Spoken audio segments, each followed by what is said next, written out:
Hi dear students, last class we learnt about present tense active passive voice. Today we shall learn about past tense active passive voice. This is active passive voice, past tense. So past indefinitely I wrote a letter. ನಾನು ಆಗ ಒಂದು ಪತ್ರ ಬರೆದೆ. So ಇದು this is past indefinite. Past indefinite ಇರೋದ್ರಿಂದ I wrote a letter.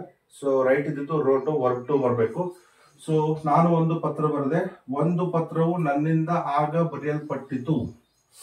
ಒಂದು ಪತ್ರವು ಆಗ ನನ್ನಿಂದ ಬರೆಯಲ್ಪಟ್ಟಿತು. A letter was written by me. Was ಯಾಕೆ ಬರಬೇಕು ಅಂತಂದ್ರೆ because it is a past tense. Past tense ಇಂದ ವಾಸ್ ಬರುತ್ತೆ ಒಂದು. ಎರಡನೇದು ಸಿಂಗಲ್ ಇದೆ, ಒಂದೇ ಲೆಟರ್ ಇದೆ, ಅದಕ್ಕೆ ವಾಸ್ ಬರಬೇಕು. Suppose I wrote the letters ಅಂತ ಹೇಳಿ ಬಂದಿದ್ರೆ the letters were written by me ಅಂತ ಆಗ್ತಿತ್ತು. So here object is singular, so that is the reason was. If the object is plural, here were. ಇಷ್ಟೇ ವ್ಯತ್ಯಾಸ, ದಯವಿಟ್ಟು ನೆನ್ಪಿಟ್ಕೊಳ್ಳಿ. ಒಂದೇ ಇರೋದ್ರಿಂದ ವಾಸ್ ಆಗ್ಬೇಕು, ಪ್ಲೂರಲ್ ಬಂದ್ರೆ ವೇರ್ ಆಗ್ಬೇಕು. The letters were written by me ಅಂತ ಆಗುತ್ತೆ. ಸೊ ಪಾಸ್ಟ್ ಕಂಟಿನ್ಯೂಸ್ ನೋಡೋಣ. I was writing a letter. ಇನ್ನೊಂದೆರಡು ಎಕ್ಸಾಂಪಲ್ ಕೊಡ್ತೀನಿ ನೋಡಿ. We wrote a letter. ನಾವು ಒಂದು ಪತ್ರ ಬರೆದೆವು. A letter was written by us. ನಾವು ಪತ್ರ ಬರೆದೆವು, ಒಂದು ಪತ್ರ ನಮ್ಮಿಂದ ಬರೆಯಲ್ಪಟ್ಟಿತ್ತು. ಯು ರೋಟ್ ದ ಲೆಟರ್ಸ್ ಅಂತಿದ್ರೆ, you wrote the letters were written by you.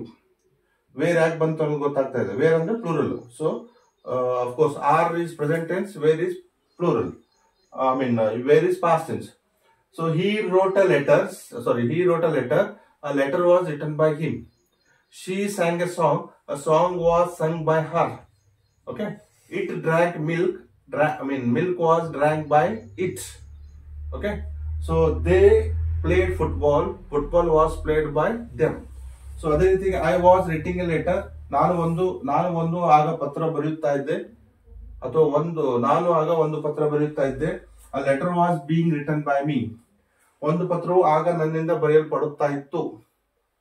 V were writing the letters ಅಂತಿದ್ರೆ the letters were being written by me ಅಂತ ಆಗುತ್ತೆ. ಪ್ಲೂರಲ್ ಲೆಟರ್ಸ್ ಅಂತ ಬಂದಾಗ, the letters were being written by me ಅಂತ ಆಗುತ್ತೆ. So here it is singular, ಅದಕ್ಕೆ was ಬರ್ತಾ ಇದೆ. ಸೊ ಪ್ಲೂರಲ್ ಇದ್ರೆ ವಾಸ್ ವೇರ್ ಬರ್ತಾ ಇತ್ತು. You were playing cricket. Cricket was being played by you. He was singing a song. A song was being sung by him. Okay. So ಇಲ್ಲಿ past perfect ಬರೋಣ. I had written a letter. ನಾನು ಆಗ ಒಂದು ಪತ್ರ ಬರೆದಿದ್ದೆ. Okay, ನಾನು ಹೋದ ವರ್ಷ ಒಂದು ಪತ್ರ ಬರೆದಿದ್ದೆ, ನಾನು ಹೋದ ತಿಂಗಳ ಒಂದು ಪತ್ರ ಬರೆದಿದ್ದೆ ಅಂತ ಹೇಳ್ಬೇಕಾದ್ರೆ a letter had been written by me. ಒಂದು ಪತ್ರವು ಆಗ ನನ್ನಿಂದ ಬರೆಯಲ್ಪಟ್ಟಿತ್ತು. We had written a letter. A letter had been written by us. You had written a letter. A letter had been written by you. ನೀನು ಒಂದು ಪತ್ರ ಬರೆದಿದ್ದಿ, ಒಂದು ಪತ್ರ ನಿನ್ನಿಂದ ಬರೆಯಲ್ಪಟ್ಟಿತ್ತು. He had gone to Bangalore. Bangalore had been gone by him. She had gone to school. School had been gone by her.